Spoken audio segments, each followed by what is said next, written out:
안녕하십니까 국민 여러분.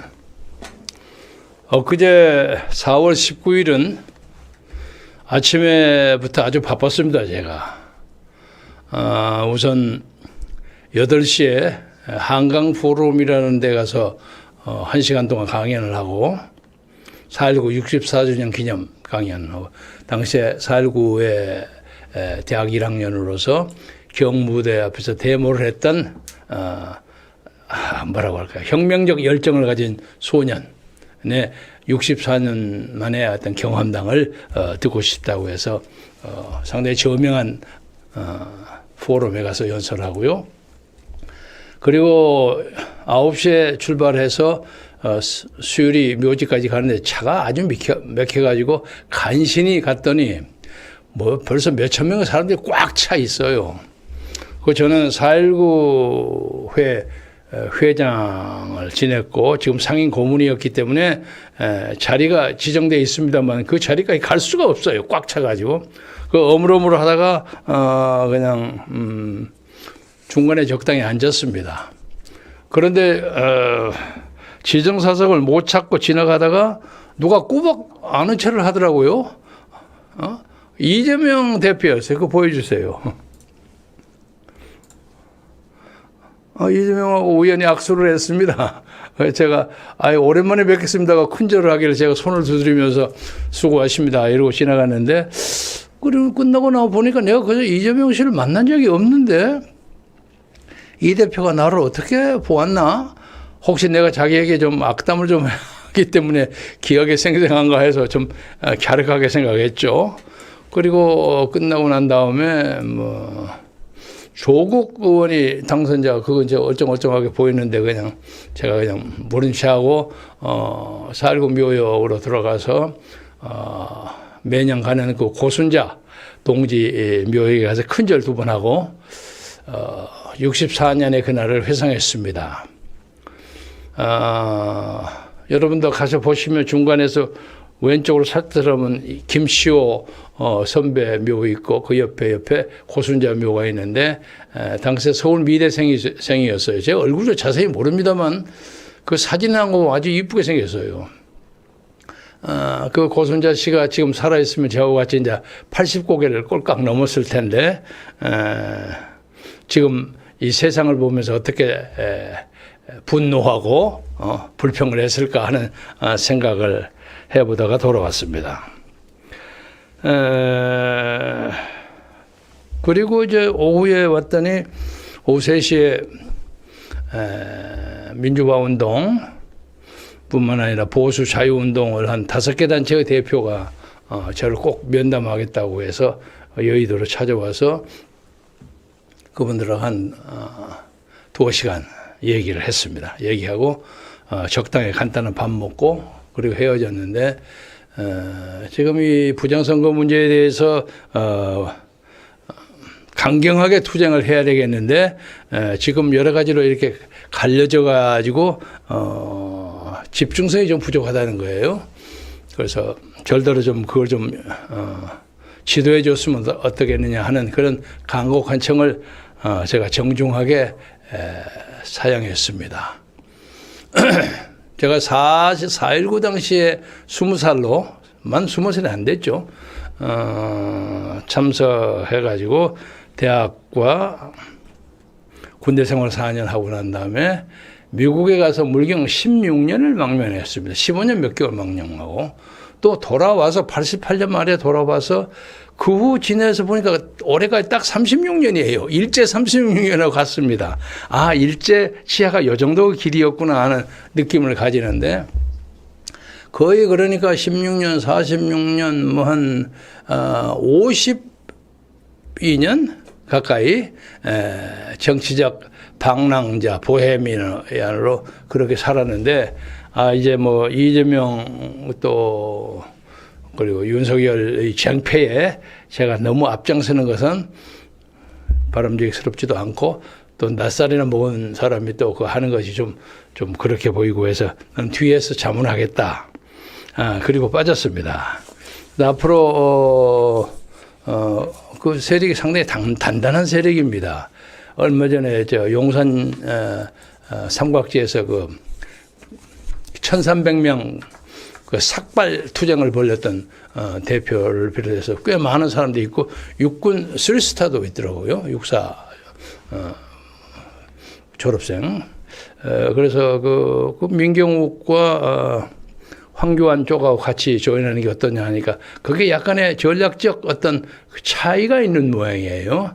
그래서 대동관계해서 하는 것이 좋겠다. 그런 식으로 얘기를 해서 돌려보냈습니다.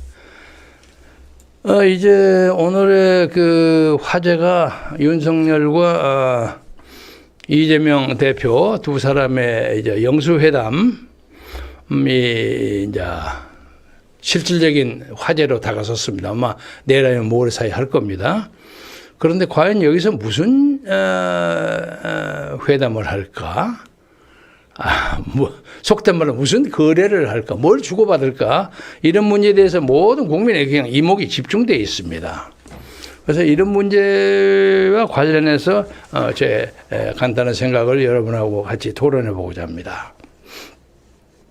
아무리 동지적 합작을 한다고 할지라도 부정을 모른 채 할 수는 없지 않을까.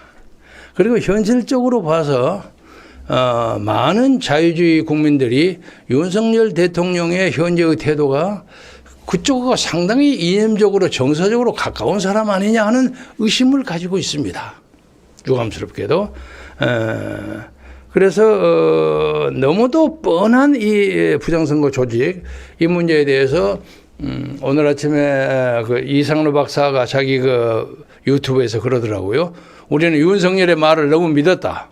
그런 발언을 했더라고요.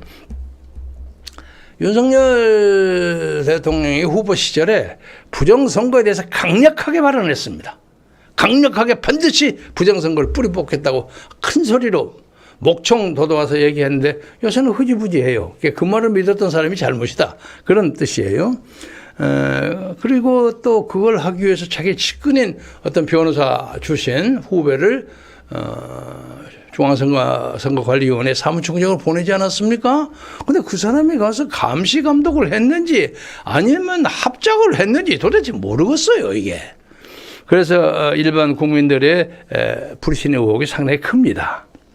그래서 지금 어떤 의미에서 윤석열 대통령은 자기의 정치인으로서뿐만이 아니라 인생의 어떤 그 여정에서도 아마도 결정적인 시점에 서 있지 않을까 그런 느낌이 듭니다. 우선 그만큼만 얘기해두고 오늘 나온 이게 어디예요? 리얼미터죠? 리얼미터의 국정 지도를 여러분에게 한번 보여드리겠습니다. 보신 분이 많이 계시겠지만 여기 있죠. 윤석열 대통령의 국정 지지도가 오늘 32.3%. 여러분이 보시기에 왼쪽 밑에입니다. 32.3% 가장 떨어졌고 부정도 64.3으로 가장 높아졌습니다. 그리고 오른쪽에 주요 정당 지지도를 보시면 국민의힘은 33.6에서 35.8. 좀 올랐죠? 1.8이 오른 겁니다. 더불어민주당은 37%에서 35%로 떨어졌습니다. 그러니까 이거 오늘 현재로 봐서는 국민의힘이 더불어민주당보다 0.5% 높습니다. 그러면 이 여론조사를 근간으로 삼는다면 이번에 국회의원 선거에 당선자 수도 엇비슷해야 되는 거 아닙니까? 그렇죠? 오히려 선거 지나고 나면 좀 올랐어요. 민주당 오히려 떨어졌고. 그러니까 엇비슷해도 논리적으로 말하면 국민의힘이 좀 더 올라가서야 한다는 것이 논리적으로 보입니다. 그런데 전혀 그것과 상반된 전혀 택도 없는 그런 현상으로 나타났죠. 그리고 뭐 조국은 14.2에서 14.4로 올라가고 뭐 정치적인 이슈 제기 이런 것에 좀 능한 사람이기 때문에 그리고 개혁신당 조금 떨어졌고 그다음에 새로운 미래가 2.2인가 있는데 여기는 안 나왔네요. 아무튼 이것을 봐서 지금 국민의힘을 바치고 있는 35.8%의 국민들은 이 선거를 도대체 받아들일 수가 없는 겁니다. 그것이 문제입니다. 그래서 이렇게 지금 그냥 마음이 왔다리 갔다리 하고 있는데 그 문재인 대통령과 이재명 대표가 방금 얼마 전에 제가 악수했다는 이 대표하고 둘이 만나서 영수회담을 한다니 무엇을 딜을 할 것인가? 초미의 관심사죠. 자, 윤석열 대통령의 입장에서 보자면 자기의 실추된 대통령의 이미지를 좀 복구하고 특히 의료 대란 때문에 손해를 많이 봤어요. 그래서 그걸 복구하기 위해서 야당과 대화에 창을 넓히겠다 이런 입장이고, 그리고 이재명 씨는 192석의 의원을 확보했기 때문에 내가 사실상 이 나라 국정을 지도한다, 주도한다 하는 그런 긍지를 가지고 만날 겁니다. 그래서 두 사람이 도대체 무엇을 주고받을까? 많은 사람들이 이렇게 짐작을 해요. 이재명 대표는 그 민생을 하기 위해서 25만 원씩 돈 내고, 그리고 김건희 특검 발휘해라 이렇게 나올 겁니다. 김건희 특검이라는 게 내용은 사실은 별건 아니지만 대통령의 부인이 아내의 문제이기 때문에 이게 굉장히 센시티브하단 말이야. 그리고 그 대신 윤석열 대통령이란 나에 대한 사법 리스크를 좀 경감하는 것이 불가피하지 않겠느냐, 뭐 이런 식으로 주고받지 않을까 하고 많은 사람들이 의심하고 있습니다. 두고 봐야 되겠지만요. 그리고 여기서 하나 이제 넘어가기 전에 붙이고 싶은 것은 김건희라는 희대의 여성 대통령 부인이 도이치모터스니 무슨 주가 조작이니 뭐 옛날에 몇십 년 전에 벌어졌던 걸 가지고 지금 이러쿵 저러쿵 하는데 자세히 그 내용을 보면 물론 잘못한 거 있을 수 있겠죠. 그러나 그게 큰 사건이 아니에요. 시효도 많이 지나갔고. 근데 그게 무슨 뭐 국기문란 사건이나 되는 것처럼 난리 법석을 따라 여기에 말려 들어간단 말이에요. 그리고 그 어머니 최은희 여사는 무슨 뭡니까 예금 확인서 뭐 조사 뭐 약간 부정으로 만들 때 지금 감옥서 가 있잖아요. 그러니까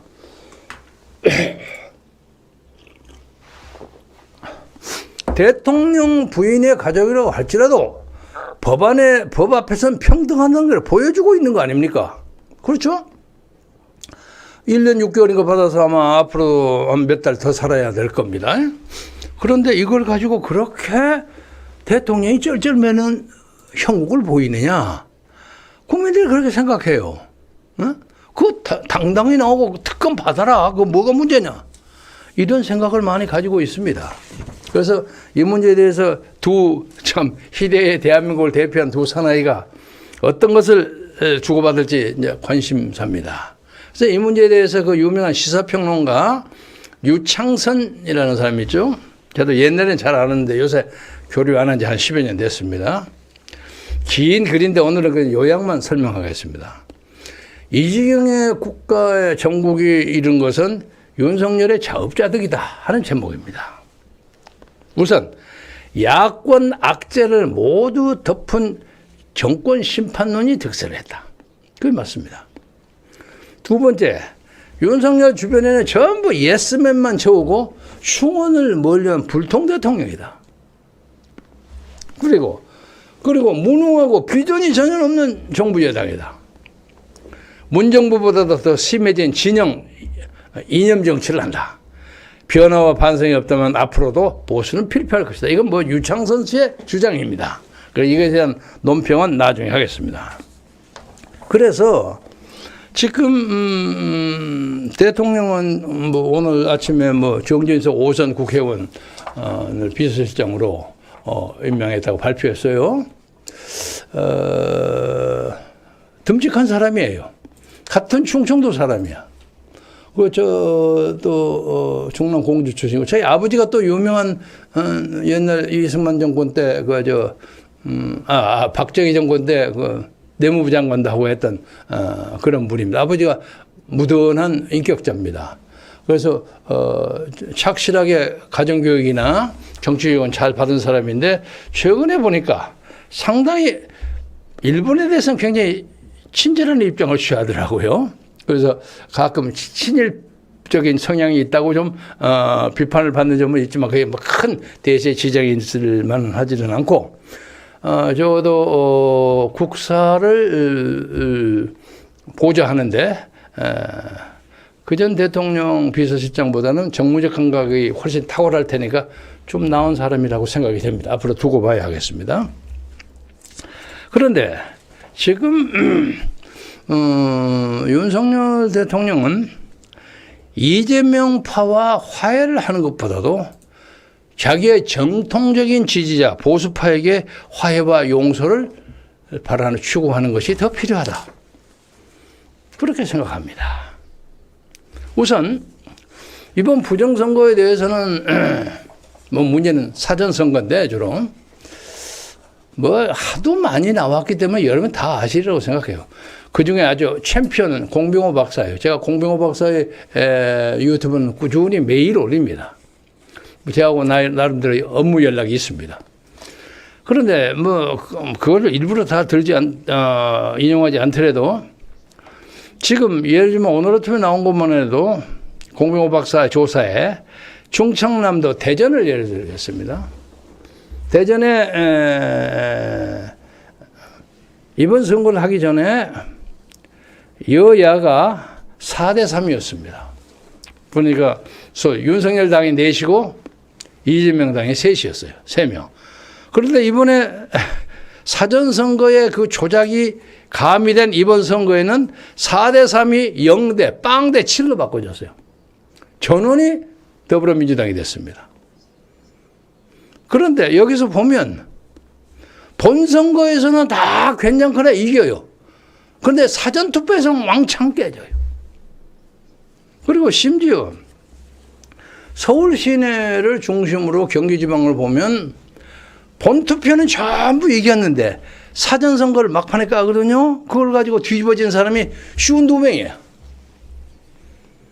그러니까 그것을 도대체 납득할 수가 없는 거죠.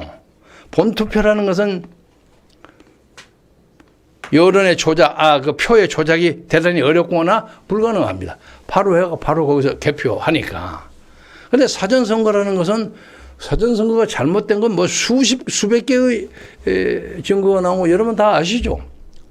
예를 들면 어떤 사람이 어떤 투표구에 사전선거를 하러 들어가는 사람이 몇 사람이냐 하는 걸 조사하려고 CCTV를 가설을 했는데 그 불법이라 걸려 재패 갔어요. 그걸 안 되고 이제 자기가 앉아서 뭐 하면서 지나가면 하나씩 들어오면 딱딱 눌리는 뭐 그런 스위치 같은 그런 거 있었던 모양이죠. 그걸 하나씩 눌려요. 그런데 자기 혼자만 돌리면 불확실하다고 해서 한 사람을 또 하나 만든 거예요. 옆에다가 같은 기계를 가지고. 떨어져 있으면서 뭐 하나 들어가면 딱 하고 둘 들어가면 딱딱 누르고 셋 들어가면 딱딱딱 누르고 이렇게 했어요. 그러고 한 몇 시간 후에 선거관리관 그쪽 선거위원회 위원 측에 지금 몇 사람이 들어간 거 우리 좀 확인할 수 있습니까? 그러니까 좋습니다 하고 확인을 했어요. 확인을 했더니 아니 우리가 눌러간 것은 100명인데 거기에 발표는 137명이야. 그러면 예를 들면 37명이 꼭 정확한 건 아니지만 예를 들어서요. 30몇 명이 어떻게 그러면서 늘었냐 이거야. 귀신이 고갈 노릇이죠. 이게 전국에서 벌어졌어. 전국에서. 예? 그러니까 이번에 선거에 대해서 부정선거 시비 여부에 대해서 문제를 그 부정 없었다고 얘기하면 그 미친놈 아들이야. 예? 말이 안 돼 이거. 그래서 이번에 이 선거가 10년째부터 벌어져 가지고 12번의 부정선거가 계속돼 왔습니다. 이 나라에. 그것도 우리나라에서 맨날 선거 투개표, 전자개표 이거 또 전 세계에 나가서 말썽을 많이 벌리지 않았습니까? 그래서 선거가 요약하자면 본투표에서 표를 찍는 우리 국민들의 표에 의해서 결정되는 것이 아니라 전산 프로그램을 돌리는 중앙선거관리위원회의 어떤 그 조작자들에 의해서 당선과 낙선이 결정되는 세상이 되어버렸어요. 쉽게 말해서 그렇습니다. 그래서 요새 제가 이런 문제를 보태서 이번 40선거를 마무리하는 질문, 어쩌면 마지막 질문이야. 이 선거에 윤석열에게 물어요. 이 모든 책임은 궁극적으로 윤석열 대통령 개인에게 있습니다. 이건 뭐 중앙선거는 노태하게도 있고 뭐 한동훈에도 있고 무슨 뭐 국민의힘 뭐 대표 최고위원에게도 있고 많이 있겠지만 궁극적으로는 윤석열 대통령에게 있는 거야. 그래서 윤석열 대통령에게 제가 묻는 거예요. 부정선거 수사를 정말로 안 할 것입니까? 이걸 이달 말까지 밝혀주세요. 옛날에는 수사한다고 분명히 큰 소리를 했어. 목청 드높게. 그때는 연설을 굉장히 잘했어. 아주 목청 드높게 했어요. 웅변대에 연설한 것을 열심히 했어요. 힘차게. 4월 말까지 밝혀주십시오. 그리고 얘기를 살짝 돌려서 그냥 일편단심 민들레라고 제가 표현을 했는데 그래도 윤석열 대통령을 비판을 하려고 하면서도 그래도 대통령을 보호해야 한다는 걸 꾸준히 주장했던 자유입니다. 장경동 목사가 대표예요. 실질적인 실권자는 정권 목사인데 이거 한번 슬쩍 보여주세요. 띄워주세요.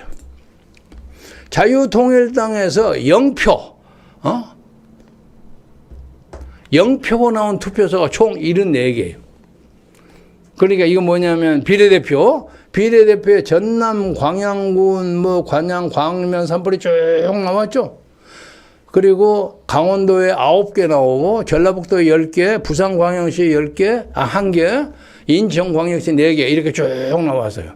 그러니까 이 사람들도 도대체 믿을 수가 없는 거예요. 왜냐하면 지금 전라남도 여수, 광양, 목포, 무안 이 근처에는 속칭 정광훈 목사의 사랑제일교회 그 종교세계 상당히 센 데입니다. 이 0이 나온다는 거 이건 하느님의 기적을 초풍할 일이야. 옛날에 1호 선거, 지금부터 딱 4년 선거, 4년 선거에도 그때 국민혁명당이 이 지역에서 100개의 투표구에서 0이 나왔어요. 100개. 그러니까 아이가 미치고 환장할 지경이 말도 안 돼요. 그때는 77만 표를 땄는데 이번에 64만 표 땄어요. 그러니까 이게 말이 안 된다는 거예요. 저기 뭐 자유마을 3,000개 만들고 나를 위해서 아무리 안 나와도 한 200만 원 좋게 나오리라고 생각했는데 더 쪼그라들었어요. 그게 이건 말이 안 된다. 그래서 이제 전 목사도 이제는 윤석열 대통령 정부에 대해서 최후 통첩 같은 걸 비슷한 걸 하는 자세로 보여준 것은 다행이라고 생각합니다. 자기 개인의 문제만 가지고 따질 것이 아니라 민경욱도 마찬가지야. 자기 개인의 선거구의 투개표 문제만을 따질 것이 아니라 전체적 광역적으로 전 국가적으로 문제를 접근하는 것이 옳다. 이렇게 봅니다. 그래서 제가 보기에는 이 국민의 분노가 절대로 그냥 그쳐지지 않을 것이라고 봅니다. 절대 그쳐지지 않을 거라고 봅니다. 제가 이와 관계돼서 제가 얘기하고 싶은 것이 이라기보다는 어떤 분이 송학이라는 분이 쓴 글입니다. 한번 보십시오. 님이여 정신 차리세요 하는 제목입니다. 상처투성이가 된 님을 두고 차갑게 돌아서려니 지남철에 붙은 두 발이 떨어지지 않고 서름의 눈물만 떨어집니다. 조직의 바늘과 부정의 더러운 칼날에 그렇게 찔리고 베이고도 왜 아프다 말 한마디 못한 채 바보처럼 멍청이 서 있기만 하는 겁니까? 누구에게 얘기하는 것 같이 보입니까? 상처투성이가 된 님을 부둥켜 안고 함께 울어주려니 가슴으로 지어내오는 비통함에 떨림에 호흡이 멈출 것만 같습니다. 성관위의 배신에 판사들의 미친 짓에 숨통이 끊어질 듯 아파하면서도 왜 부정선거다 말 한마디 못하고 허수아비처럼 서 있기만 하는 겁니까? 저는 윤석열 대통령에게 호통치는 말이라고 생각합니다. 권력은 총구에서 나오고 국민의 힘은 선거에서 나오는데 부정한 선거로 국민의 힘을 짓밟았는데 님이 눈을 감고 귀를 닫고 허수아비처럼 바보처럼 서 있으면 님을 짝사랑한 민초들은 어찌하란 말입니까? 한산섬 달 밝은 밤에 긴 칼을 차오리까 선거가 그대를 속일지라도 슬퍼하거나 노하지 않으리라. 세상사 다 때가 있다 하거늘 님이여 깨어나소서. 땅치고 통곡할 날이 곧 있을 것인데 어디를 바라보고 있나이까. 님이여 눈을 크게 뜨소서. 님이여 용기를 내소서. 하나님이 우리와 함께 하신데 무엇이 두렵나이까. 세상을 똑바로 보옵소서. 애국의 민심에 귀를 열어보소서. 금술잔에 좋은 술은 만백성의 피요 옥쟁반에 맛 좋은 안주는 만백성의 기름이라. 옛날 암행어사 시죠. 촛농 흐를 때 백성들의 눈물이 떨어지고 노래소리 높은 곳에 백성의 원망소리 높다 하는데 님의 귀는 도대체 무엇을 듣고 있나이까. 2024년 4월 22일 새벽에 송학이라는 분이 쓰신 글입니다.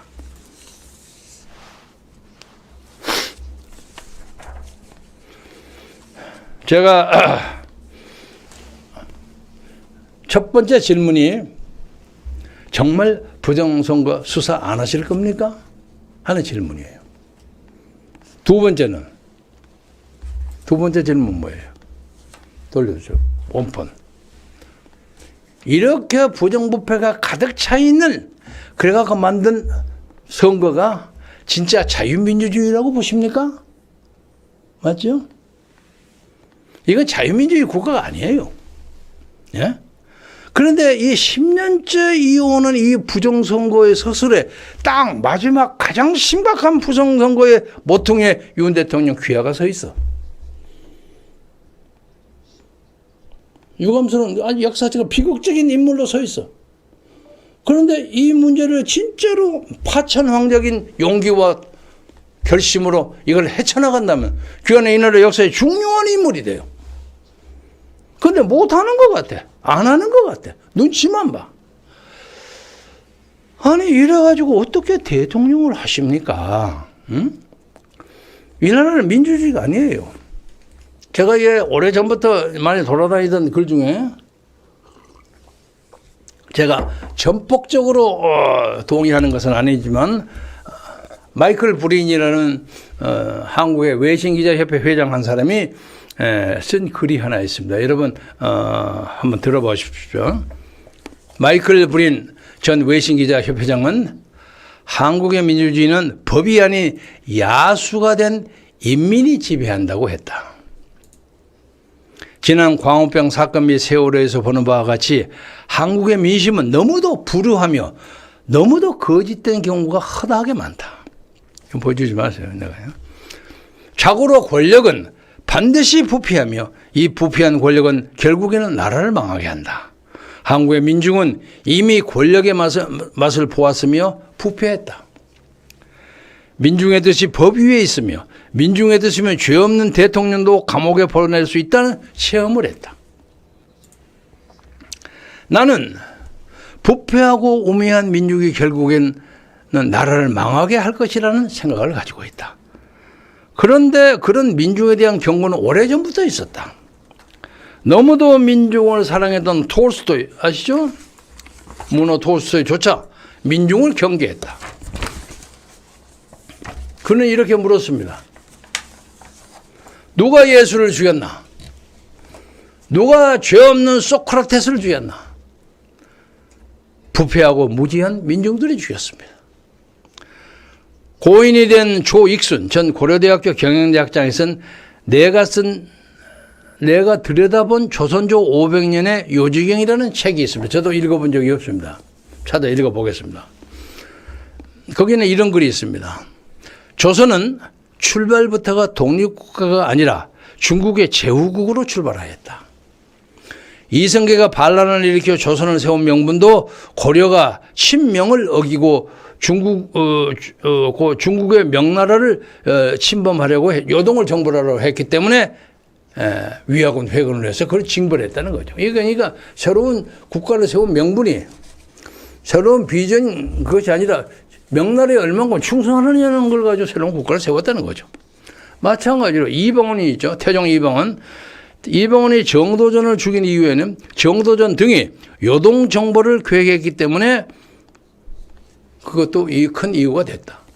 옛날 효종이 또 약물로 독사당했다는 소리 있지 않습니까? 그 사람도 요동 정벌, 만주 정벌을 소련 옆에 외친 사람이었어요. 그런 사람은 다 이 나라 정치에서 사라졌습니다. 비극적으로. 중국어 주변에는 베트남 등 많은 제후국이 있었으나 유독 조선만이 중국에 대한 사대가 지극정성이었다. 심지어 조선은 성리학과 중국 문물을 종주국인 중국보다 더 숭상했다. 그랬어요.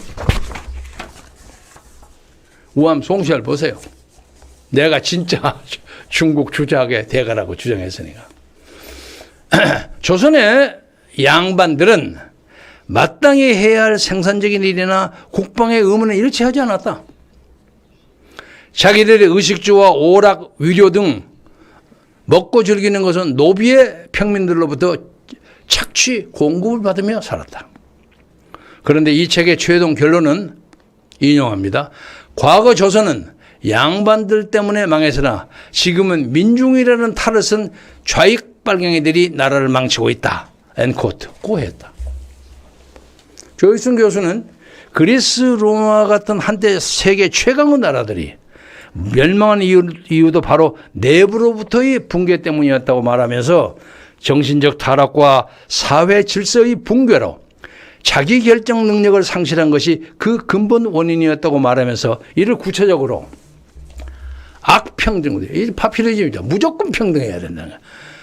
그러니까 노소, 무슨 빈부, 귀천 따져가 무조건 같이 살아야 한다는 거예요. 기계적인 평등주의를 얘기하는 겁니다. 두 번째는 대중 영합주의. 이게 파퓰리즘이죠. 사이비 민주주의다. 세 번째는 책임과 의무를 방기하면서 권리만 주장하는 극단적 이기주의, 극단적 이고이즘이라고 지적하면서 오늘 한국 사회가 이러한 추세로 진화되고 있음을 경고했다. 인류 역사에서 어리석은 백성의 민중에 의해서 나라가 멸망한 사태는 굉장히 많다. 또 히틀러의 나치스 정권도 민중들의 절대적인 지지에 의해서 생겨났으며 결국 어리석은 민중이 유태인 600만 명을 죽이게 했다. 마이클 브리는 영국에서 태어나서 미국 워싱턴 타임스, 영국의 가디언과 더 타임스 서울 특파원을 지내면서 40년 가까이 한국에서 살아온 한국 전문가다. 그가 1999년에 쓴 한국인을 말한다. The Koreans라는 책은 예리한 분석력으로 외국 언론의 시각으로 쓴 책으로 한국에 부임하는 외신 특파원들의 필독서가 됐습니다. 바로 이 1999년 제가 밀명을 띄고 평양을 방문했던 20세기의 마지막 해입니다.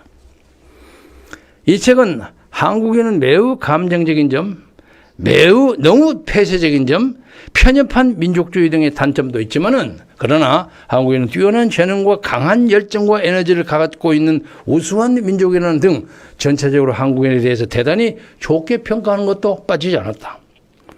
그의 부인도 한국 여자입니다. 그런데 불인이 20년이 지난 2018년에 다시 쓴 한국인이라는 책은 한국인에 대해서 매우 비판적이 있었다. 한국인들의 민심은 야수라고 썼습니다.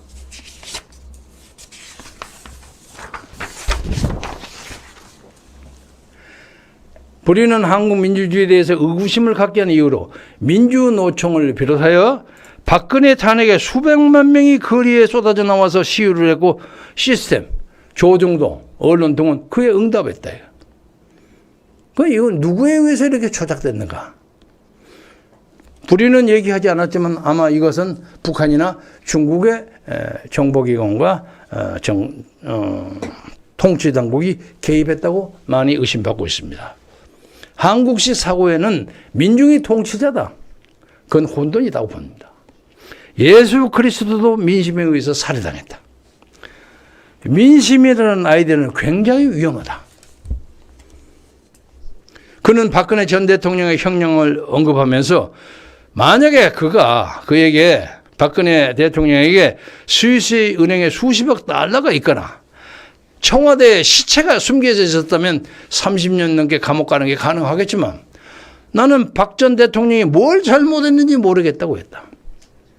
나뿐만 아니라 외교관 등 수많은 한국 거주 외국인들을 아리송하게 만들었다.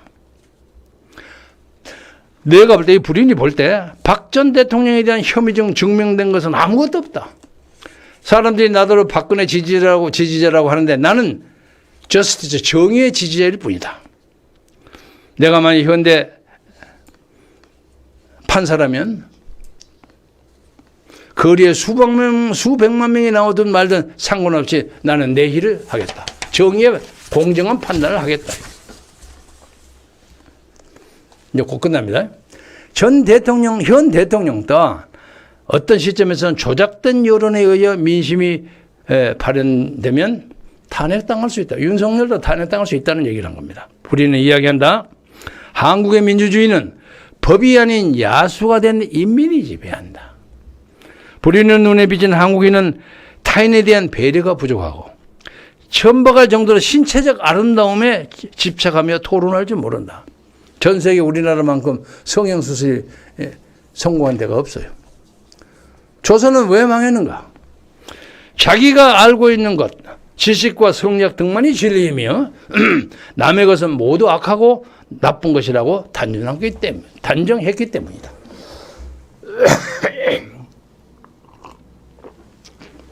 우리는 때로는 외국인이 우리를 더 정확히, 더 객관적으로 볼 수 있음을 인정해야 합니다. 왜? 20년 전에는 한국인에 대해서 매우 좋게 평가했던 마이크 블린 기자가 이번에 책에서는 우리를 비판했을까?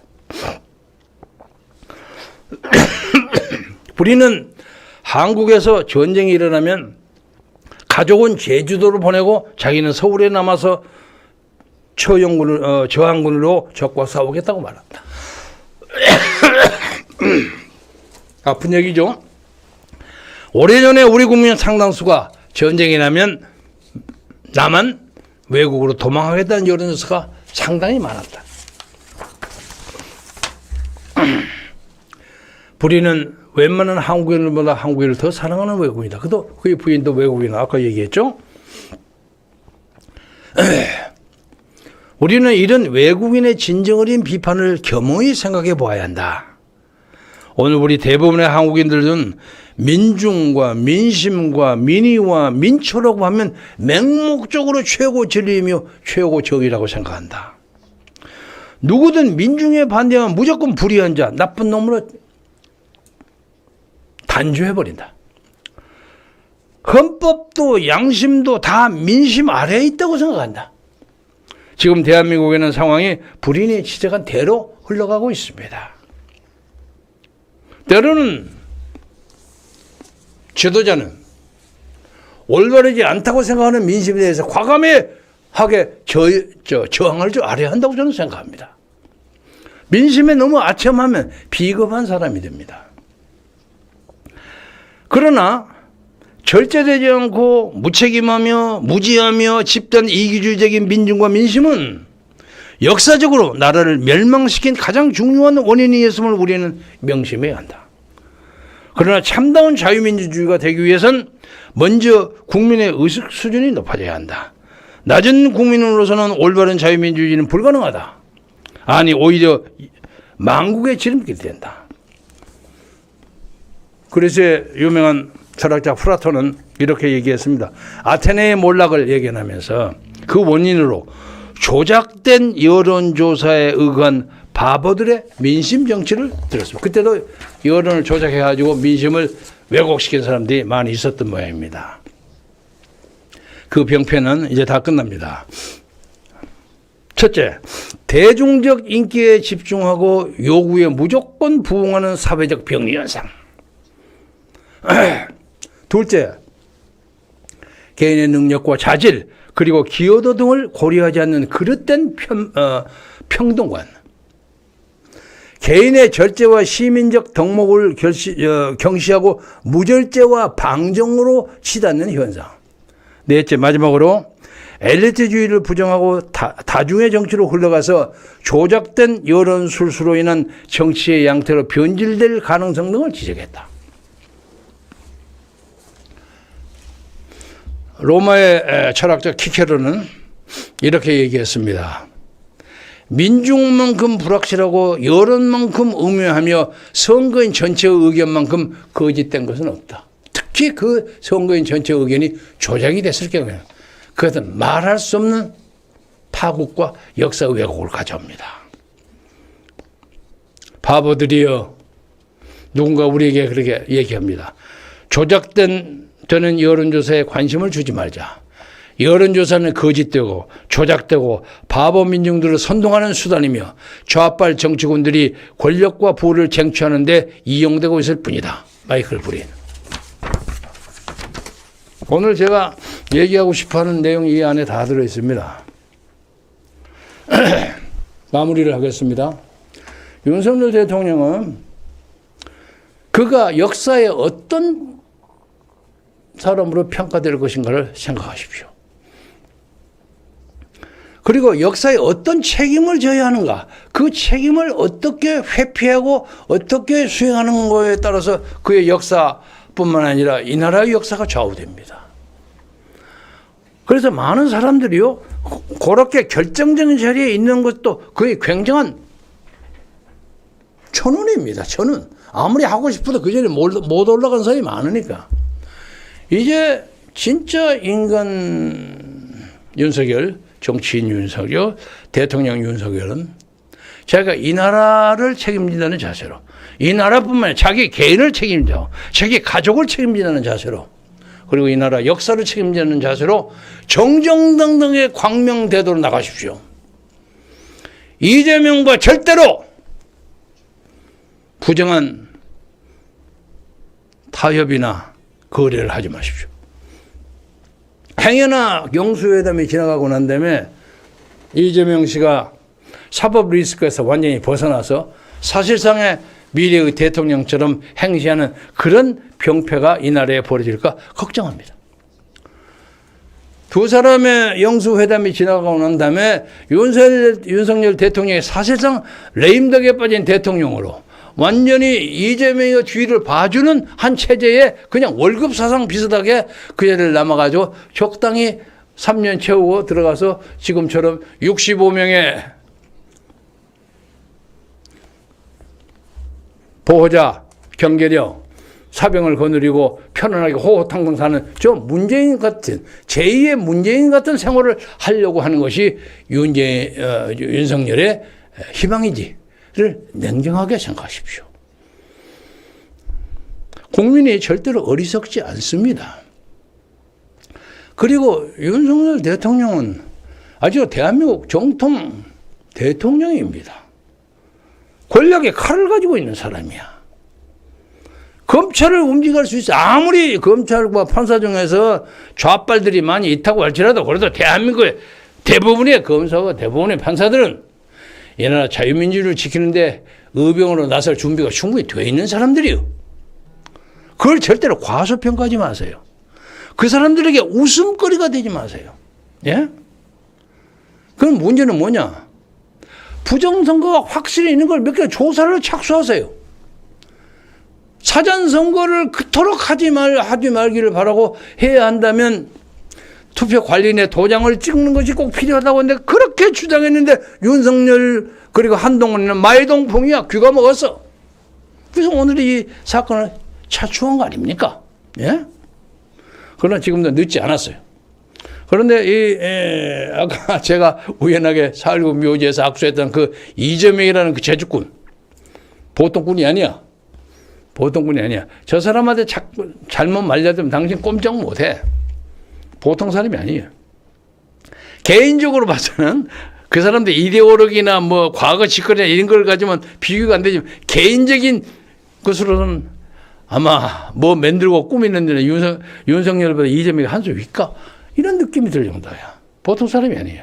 그러나 이런 사람들에게 대하는 거 정정당당한 자세를 취하세요. 윤 대통령이 꾸릴 게 뭐가 있어요? 양정철이 좀 알고 어쩌고, 그럼 뭐 그렇게 국가 별난 사태도 아니고, 안 그럽니까? 네? 그래서 정정당당하게 나가면 앞으로 한 1년이나 2년 후에는 옛말하면서 살 수 있는 그런 기회가 반드시 오리라고 생각합니다. 저를 믿으세요. 절대로 기죽지 마세요. 네? 맥 빠지지 마세요. 맥 빠지면 사람들이 더 우습게 봐. 밑에 있는 직계 부하들도 말 안 들어. 그리고 지금 국민의힘 국회의원들 쏘면서 저 대통령 탈당해라고 주장해. 왜? 자기들 임기는 4년 보장되어 있으니까 대통령 말 안 들어도 되는 거거든. 저도 그 근처에 왔다 갔다 해봐서 알아요. 그 국회의원들 하는 짓거리라는 게 그렇습니다. 그러니까 자기의 운명은 자기가 개척하는 것이요. 시간이 별로 많지 않습니다. 우리는 4월 말까지 윤석열 대통령이 어떤 발언을 하는지 주의 깊게 주목하고 지켜보겠습니다. 이 나라에 청풍을 가져오기 위해서는 여야의 협치해야죠. 대화해야죠. 줄 것은 주고 받을 것은 받아야지. 그러나 근본적인 걸 줘버리면 알맹이 속도 다 빼주면 헛개비가 되는 거예요. 법치를 세우세요. 공정과 상식 법치를 세우세요. 이 나라가 그렇게 슬그머니 그냥 북한이나 중국의 수법에 넘어가서 슬그머니 망할 만큼 대한민국이 그렇게 허술한 나라가 아니올시다. 절대 아니올시다. 좋은 결과가 있기를 바라면서 윤석열 대통령의 위대한 결심, 행동, 비상한 조치 이런 것을 우리가 목마르게 기다리면서 4월 말까지 기다려보겠습니다. 오늘 이것으로 마무리하겠습니다. 경청해 주셔서 대단히 고맙습니다.